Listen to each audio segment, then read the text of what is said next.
কিছু টিপস দেবো, কথাগুলো মন দিয়ে শুনুন, কাজে লাগবে। নাম্বার 1, কখনো বেশি আশা বেশি ভরসা করতে যাবে না। অন্তত পক্ষে মুখ ফুটে বলবেন না যে তুই যদি আমার জীবন থেকে ছেড়ে চলে যাস তাহলে আমি বাঁচতে পারবো না। এই কথাটুকু কখনো মুখ ফুটে বলবেন না। তাহলে আপনি যাকে বলছেন সেই দেখবেন আপনাকে নিরাশ করে দিয়ে চলে যাবে। আপনি যাকে বলছেন যে তুই কোনোদিনও আমাকে ছেড়ে যাস না, তুই যদি আমাকে ছেড়ে চলে যাস তাহলে আমি বাঁচবো না, তুই যদি আমাকে ছেড়ে চলে যাস তাহলে আমি আর সত্যি এই জীবনে রাখবো, এই ধরনের কথাগুলো কখনো কাউকে বলবেন না। নাম্বার 2, ভরসা করুন আল্লাহর ওপর, ঈশ্বরের ওপর। তার ওপর ভরসা রাখুন, তিনিই জীবন দিয়েছেন, তিনিই নেবেন। যা করার ওপরওয়ালার ওপর ছেড়ে দিন, ব্যাস।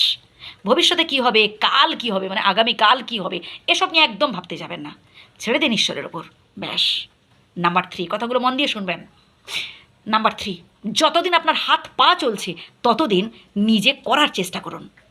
যেটা আপনি করতে পারছেন না তখন অন্য কাউকে বলুন, ঠিক আছে, কিন্তু যদি আপনি এমন কোনো কাজ যেটা হয়তো আপনি চেষ্টা করলে পারবেন, আপনি হয়তো করলেন না, তখন দেখবেন ধীরে ধীরে আপনি কুঁড়ে হয়ে যাবেন এবং নানান ধরনের অসুখ বিসুখ চাপবে।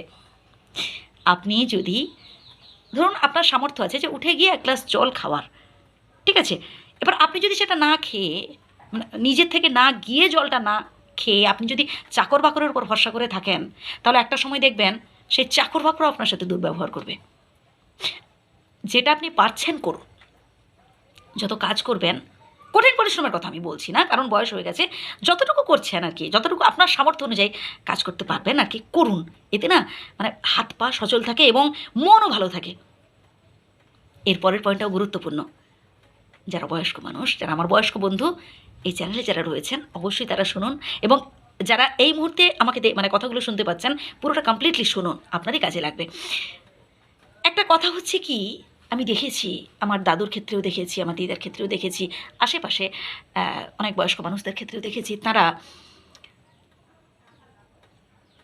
অপরের উপর যখন কিছু আদেশ করতে যাচ্ছেন, কোথায় যেন সেই জোরটা খাটাতে পারছেন না। যেন একটা ধরুন তার ছেলেকে কিছু আদেশ করছেন, সেটা যেন বিনয়ের সুরে বলছেন, মানে সেটা আদেশ ঠিক আদেশ মতো হচ্ছে না। এইখানে কিন্তু ভুল করছেন।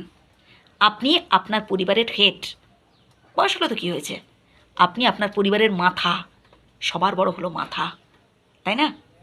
একটা হাত চলে যাক, একটা পা চলে যাক, কোনো অসুবিধে হবে না, তা সত্ত্বেও মানুষ বেঁচে থাকবে, কিন্তু মাথা, এই মাথাটাই হচ্ছে মেন।